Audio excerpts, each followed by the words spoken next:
Hello student. तो BSc second year के अंतर्गत अपनी जो बुक है टेरिडोफाइटा जिम्नोस्पर्म पैलियोबोटनी, उसके अंतर्गत हम अपना जो टॉपिक चल रहा है वो क्या चल रहा है, इकोनॉमिक इम्पोर्टेंस ऑफ टेरिडोफाइट, मतलब टेरिडोफाइट्स का आर्थिक महत्व है। इससे लास्ट क्लास में हमने पढ़ा है कि भाई जो टेरिडोफाइट्स होते हैं उनका उपयोग भोज्य पदार्थों के रूप में किया जाता है, इसके अलावा औषधि के रूप में किया जाता है, इसके अलावा चारे के रूप में किया जाता है, इसके अलावा और भी उसके अन्य उपयोग लिए जाते हैं। तो नेक्स्ट जो अपना जो टॉपिक रहेगा इकोनॉमिक इम्पोर्टेंस के अंतर्गत वो है कि इनका उपयोग सजावटी पौधों के रूप में भी किया जाता है। तो आर्थिक महत्व के अंतर्गत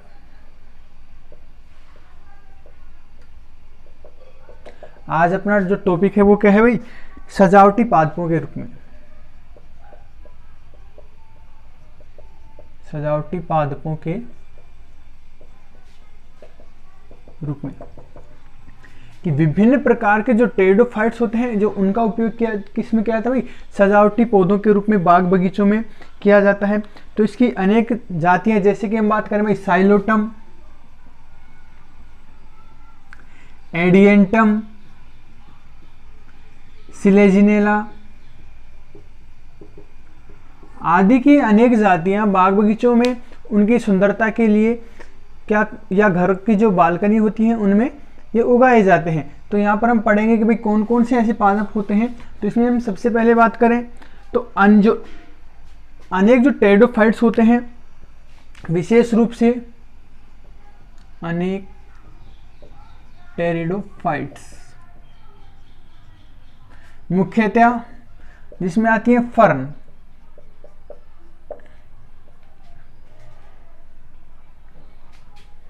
खूबसूरत पत्तियों व चमकीली पत्तियों के कारण, चमकीली पत्तियों के कारण घरों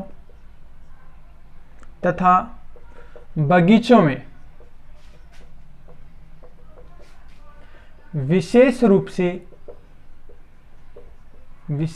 से उगाए जाते हैं।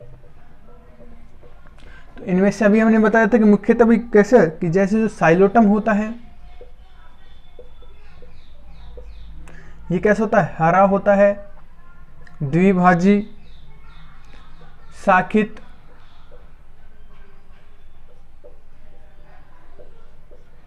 पादप है जिसे वहिस्क फर्न भी कहते हैं। भाई साइलोटम है, इसको क्या कहते हैं, विस्क फर्न भी कहते हैं।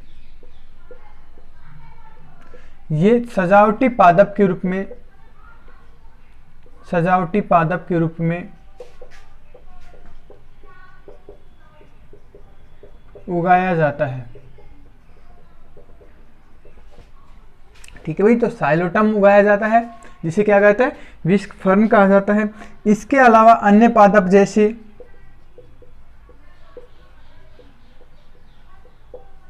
एडियंटम,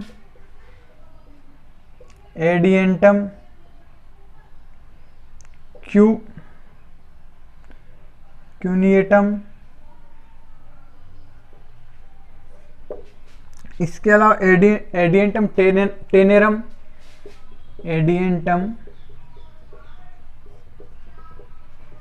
टेनेरम, इसके अलावा मेरेशिया,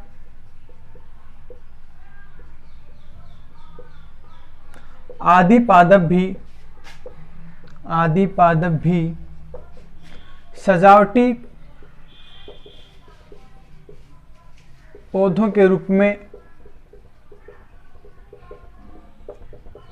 उगाए जाते हैं। इसके अलावा उन्होंने बताया था कि भाई सिलेजिनेला व लाइकोपोडियम की विभिन्न जातियां भी बगीचों में सजावटी पौधों के रूप में उगाई जाती हैं।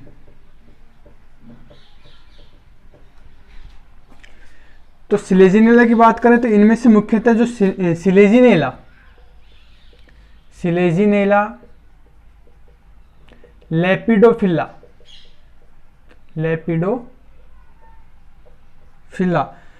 जिसको हम पुनर्जीवनी पादप नाम से भी जानते हैं, पुनर्जीवनी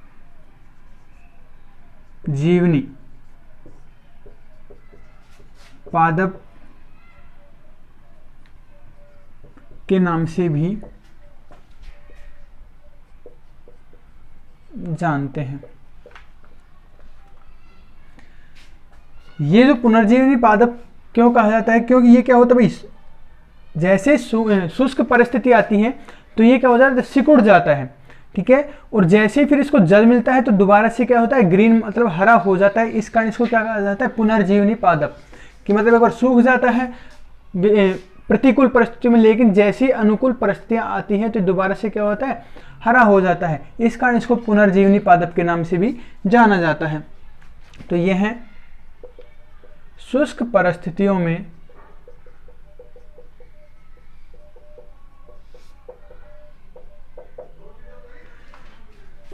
सिकुड़ जाता है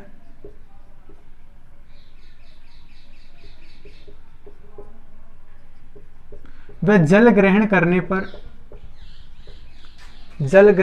पर या हम कह सकते हैं अनुकूल परिस्थितियों में पुनः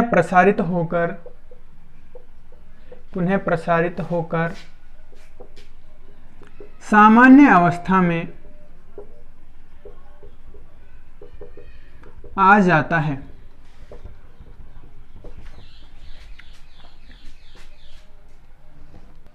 इसके अलावा सिलेजिनेला रेपेंस, ये जो पादप होता है सूर्य के प्रकाश की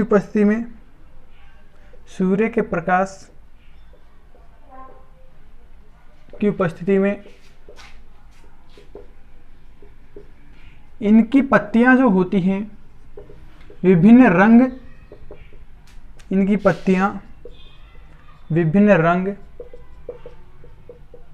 प्रदर्शित करती हैं।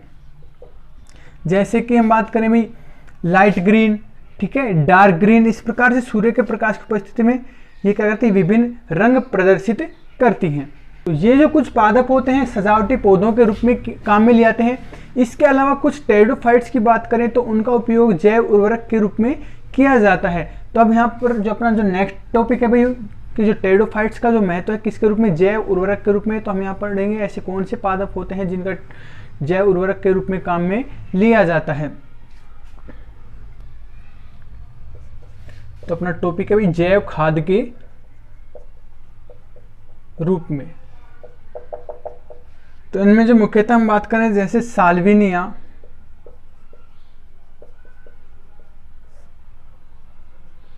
मोलस्टा, फर्न ग्रीन उर्वरक के रूप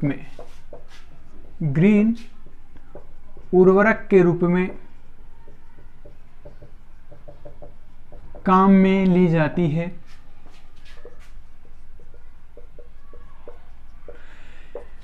इसके अलावा टेरिडियम फर्न की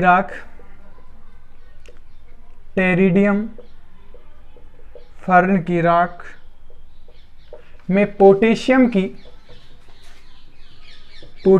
की अधिकता पाई जाती है।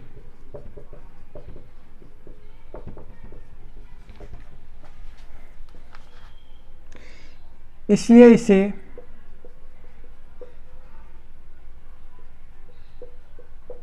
पोटास उर्वरक के रूप में प्रयुक्त किया जाता है। इसके अलावा और हम टेरिडोफाइट्स की बात करें तो जैसे एजोला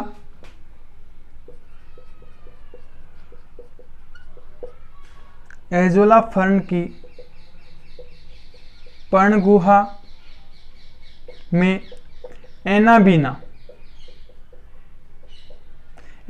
क्या है भाई, एक प्रकार की नील हरित शैवाल होती है, एनाबीना नील हरित शैवाल, नील हरित शैवाल होती है, जो सहजीवी के रूप में पाई जाती है।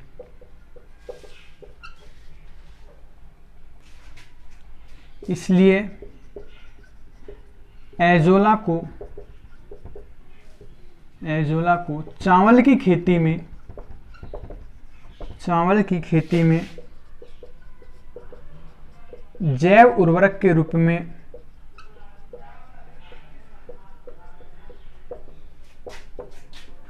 काम में लिया जाता है।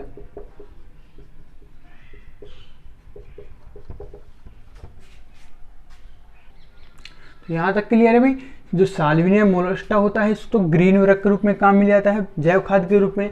दूसरा हमने पढ़ा है जो टेडियम की जो राख होती है इसमें पोटेशियम की अधिकता पाई जाती है, जो पोटास उर्वरक के रूप में खेती में काम में ली जाती है। इसके अलावा एजोला जो फर्न होता है उसके पर्णगुहा में क्या पाई थी, एनाबीना नील हरित शैवाल पाई जाती है, जो किसके रूप में, सहजीवी के रूप में पाई जाती है। इस कारण जो एजोला होता है उसको चावल की खेती में जैव उर्वरक के रूप में काम में लिया जाता है। क्यों? क्योंकि भाई जब जो नील हरित शैवाल एनाबीना हो इसके साथ सहजीव दर्शाती है, मतलब साथ साथ रहती है।